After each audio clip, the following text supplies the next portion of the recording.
আমরা যারা শৌখিন ছাদ বাগানে রয়েছি, আমরা আমাদের ছাদ বাগানে ফলের পাশাপাশি সবজি চাষও করে থাকি। আর যে সকল সবজি আমাদের ছাদ বাগানে উৎপন্ন করে থাকি, এর মধ্যে অন্যতম হচ্ছে বাঁধাকপি। এই বাঁধাকপিতে রয়েছে প্রচুর পরিমাণে পানি, আমিষ এবং চর্বি। আর এই বাঁধাকপির ইংরেজি নাম হচ্ছে ক্যাবেজ। হ্যালো ফ্রেন্ডস, আসসালামু আলাইকুম। আশা করি সকলে ভালো আছেন।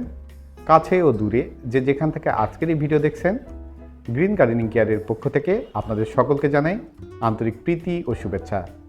প্রিয় বন্ধুরা, আজকের এই ভিডিওতে আমি আলোচনা করব বাঁধাকপি রোপণের জন্য আপনারা কোন ধরনের টব নির্বাচন করবেন, কোন ধরনের মাটি বাঁধাকপি চাষের জন্য উপযোগী এবং সে মাটি কীভাবে প্রস্তুত করবেন, এবং বাঁধাকপি চাষ করতে গেলে কী সকল যত্ন পরিচর্যা করতে হয় এ নিয়ে বিস্তারিত আলোচনা করার চেষ্টা করব। তাই বন্ধুরা, ভিডিওটি অত্যন্ত গুরুত্বপূর্ণ হতে চলেছে। তাই ভিডিওটি টেনে টেনে বা স্কিপ করে না দেখে শুরু থেকে শেষ পর্যন্ত দেখার অনুরোধ রইল। আর আপনারা যারা আমার এই চ্যানেলে নতুন, পরবর্তীতে এইরকম গার্ডেনিং বা ছাদ কৃষি বিষয়ক বিভিন্ন ধরনের নতুন নতুন ভিডিও পেতে হলে প্লিজ বন্ধুরা চ্যানেলটি সাবস্ক্রাইব করে পাশে থাকা অল নোটিফিকেশান বেলটি অন করে রাখবেন। আর যারা ইতিমধ্যেই আমার এই চ্যানেলের সদস্য হয়েছেন, আপনাদের প্রত্যেককে জানাই অসংখ্য ধন্যবাদ। তো চলুন বন্ধুরা, ভিডিওটি শুরু করা যাক।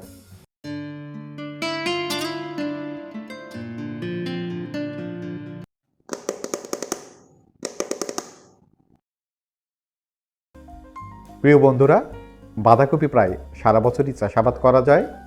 তবে বাঁধাকপি চাষের জন্য সবথেকে উপযোগী সময় হচ্ছে আশ্বিন, কার্তিক এবং অগ্রহায়ণ মাস। এই বাঁধাকপির বীজ আমরা সহজেই বাজার থেকে বা যে কোনো বীজ ভাণ্ডার থেকে সংগ্রহ করতে পারি, এবং সেই বীজগুলো কোনো টবের মধ্যে বা মাটিতে ছড়িয়ে দিলেই 30 থেকে 35 দিনের মধ্যেই যখন চারাটি 5 থেকে 6 ইঞ্চি হবে বা 5 থেকে 6টি পাতা ছাড়বে, তখনই সেই চারাগুলো আমরা জমিতে অথবা টবে রোপণ করতে পারবো। এই বাঁধাকপির বীজ থেকে চারা তৈরি করা বেশ কষ্টসাধ্য এবং সময় সাপেক্ষ ব্যাপার। তাই আমরা যারা ছাদ বাগানে রয়েছি, আমরা খুব সহজে বাজার থেকে বাঁধাকপির চারা ক্রয় করে সেই চারা আমরা আমাদের ছাদ বাগানের টবগুলোতে রোপণ করতে পারি। আমি এই বাঁধাকপির চারাগুলো বাজার থেকেই সংগ্রহ করে এনেছিলাম মাত্র 2 টাকা পিস। প্রিয় বন্ধুরা, এবার জানাবো বাঁধাকপি চাষের জন্য আপনারা কোন ধরনের টব নেবেন এবং সেই টব আপনারা কীভাবে প্রস্তুত করবেন। বাঁধাকপি চাষের জন্য খুব একটা আহামরি বড় টবের প্রয়োজন নেই।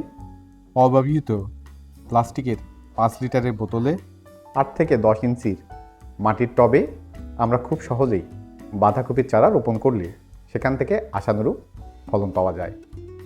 আমি এই বাঁধাকপির চারাগুলো এই ছোট্ট ফলের ক্যারেটগুলোতে রোপণ করেছি। একটি টবেই 2টি করে চারা রোপণ করেছিলাম। প্রিয় বন্ধুরা, এবার জানাবো বাঁধাকপির চাষ করতে হলে আপনারা কোন ধরনের মাটি নেবেন এবং সে মাটি আপনারা কিভাবে প্রস্তুত করবেন। বাঁধাকপি চাষ করার জন্য সবথেকে উপযোগী মাটি হচ্ছে বেলে বা বেলে দোআঁশ মাটি। এই মাটিতে বাঁধাকপির চাষ সবথেকে ভালো হয়ে থাকে। তবে আপনারা এঁটেল মাটিতেও বাঁধাকপির চাষ করতে পারেন। তবে যদি এঁটেল মাটি হয়, তবে সে মাটির সঙ্গে কিছুটা পরিমাণ বালু মিশিয়ে নেবেন। এতে করে মাটিগুলো ঝুরঝুরে বা আলগা থাকে। আর এর জন্যই আমি বেলে দোআঁশ মাটি নিয়েছি 60% এবং এর সঙ্গে নিয়েছি 40% 1 বছরের পুরনো গোবর সার। মাটির সঙ্গে এই গোবর সারগুলো ভালোভাবে মিশিয়ে নিয়ে আমি টবের মধ্যে ভরিয়ে নিয়েছি এবং সেই কাঙ্ক্ষিত বাঁধাকপির চারাগুলো এই টবের মধ্যে রোপণ করেছিলাম। রোপণ করার পর প্রথম 10 দিন এই বাঁধাকপির চারাগুলো যেখানে ছাদ বাগানের হালকা ছায়া রয়েছে সে ছায়াযুক্ত স্থানে রেখেছিলাম 10 থেকে 15 দিন। এরপর এই বাঁধাকপির চারাগুলো যেখানে সারাদিনের রৌদ্র পায় এমন স্থানে রেখে দিই। রোপণ করার পর বাঁধাকপির গাছগুলো খুব সুন্দরভাবে বৃদ্ধি হতে শুরু করে। গাছগুলো যেন আরও সুন্দরভাবে বৃদ্ধি হতে পারে, এই জন্য আমি 10 থেকে 12 দিন পর পর সরিষার খোল পচানো তরল জৈব সারটি অথবা সবজির খোসা ভেজানো তরল জৈব সারটি প্রয়োগ করি। এতে করেই গাছগুলো খুব সুন্দরভাবে বৃদ্ধি হতে থাকে। বাঁধাকপি যেহেতু একটি পাতা জাতীয় সবজি, তাই এর মধ্যে রোগবালাই খুব কম হয়ে থাকে। তবে কিছু পাতা ছিদ্রকারী পোকা আক্রমণ করে থাকে। আর এই জন্য আমি অনুমোদিত একটি কীটনাশক ও ছত্রাকনাশক 10 থেকে 15 দিন পর পর এই বাঁধাকপিগুলোতে স্প্রে করে থাকি, যার ফলে বাঁধাকপিগুলো খুব সুস্থভাবে বাড়তে থাকে। বাঁধাকপির চারা রোপণ করার 2 থেকে 3 মাসের মধ্যেই এই বাঁধাকপিগুলো হারভেস্ট করে নেওয়া যায়। তাই বন্ধুরা, আসুন ঘরে বসে না থেকে অল্প পুঁজিতে সামান্য কিছু যত্ন পরিচর্যা করলে আমাদের ছাদ বাগানগুলোতে খুব সহজেই এইরকম বাঁধাকপির ফলন আমরা পেতে পারি।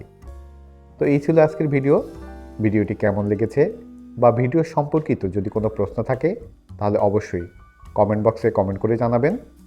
ভিডিওটি যদি ভালো লেগে থাকে তাহলে লাইক ও বেশি বেশি আপনার সোশ্যাল পেজে শেয়ার করে দিবেন, যাতে করে আপনার ফ্যামিলি মেম্বার্স ও অন্যান্য সবুজপ্রেমী বন্ধুগণ উপকৃত হতে পারেন।